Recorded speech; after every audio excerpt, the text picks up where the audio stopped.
Teacher and education revolution, શિક્ષક અને શૈક્ષણિક ક્રાંતિ ભારતને બહુ જરૂર છે. આ દેશ છે ને એ વિશ્વના બધા દેશો કરતા 50-100 વર્ષ પાછળ પડતો જ જાય છે. એનું કારણ આપણે પરિવર્તન સ્વીકારવું નથી. પરિવર્તન કેમ નથી થતું? કારણ ધર્મ, કારણ સમાજ, કારણ રાજકારણ. જો પરિવર્તન થશે તો લોકો ધર્મ નહીં માને, જે સડેલો ધર્મ છે. પરિવર્તન થશે તો સમાજની સડેલી માન્યતાઓ લોકો નહીં માને. પરિવર્તન થશે તો લોકો રાજકીય નાલાયકી નહીં સ્વીકારે. ત્રણેય જણા બદલાઈ જશે, ત્રણેય સંસ્થાઓ બરબાદ થઈ જશે, એ એને મંજૂર નથી. એટલે એને શું કર્યું? શિક્ષકને ગુલામ બનાવ્યો, શિક્ષકને દલાલ બનાવ્યો, શિક્ષકને એજન્ટ બનાવ્યો. યાર, તારા હાથમાં 5 વર્ષથી 25 વર્ષની પેઢી છે. ગજબ, આવતીકાલ તારા હાથમાં છે.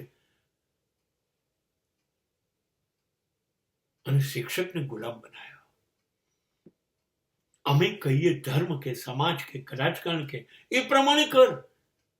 આ નવી પેઢીના મનમાં ઝેર વાવ, વેરના વાવેતર વાવ. શિક્ષકે કરવું તો પડશે, કેમ કે કુટુંબ છે, મા બાપ પત્ની બાળકો, એને જીવવાનું છે સાહેબ.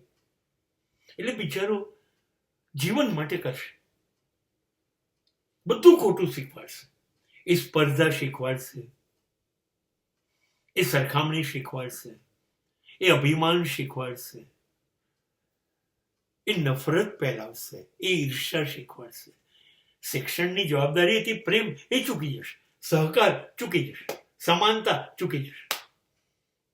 શિક્ષક આખો સમાજ સડી જાય એવા કામ કરવાનું શરૂ કરશે.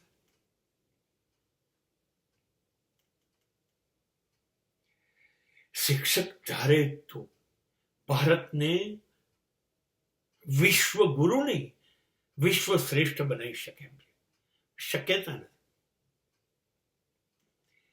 શિક્ષક જ ગુનેગાર છે, કેમ કે એના સ્વાર્થ માટે પેલા 3 નાલાયકોને પોષે છે. પેલા તો છે જ અઠંગ ગુનેગારો હજારો વર્ષોથી. આપણે કેમ એમાં છીએ? આપણે કેમ શંકરાચાર્યમાંથી દ્રોણાચાર્ય બન્યા? વાંક શિક્ષકનો. તું ગુનેગાર છે.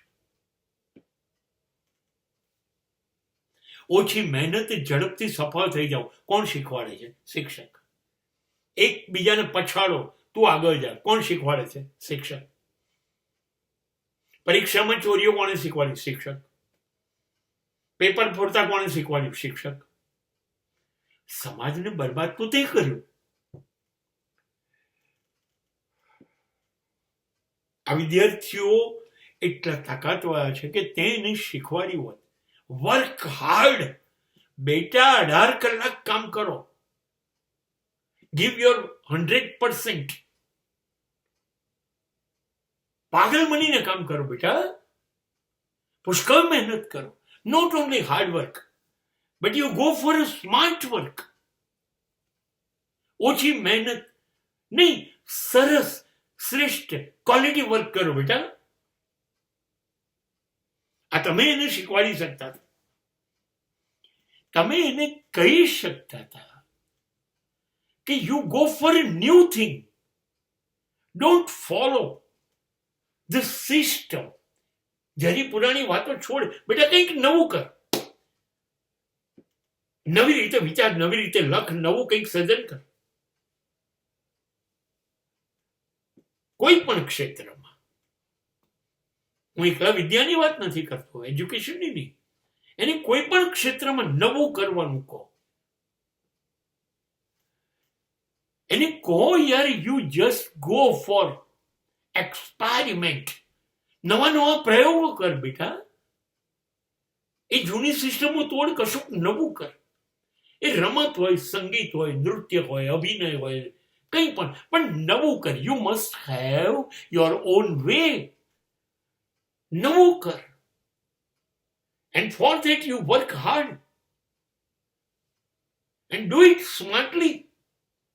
You can give terrific generation next.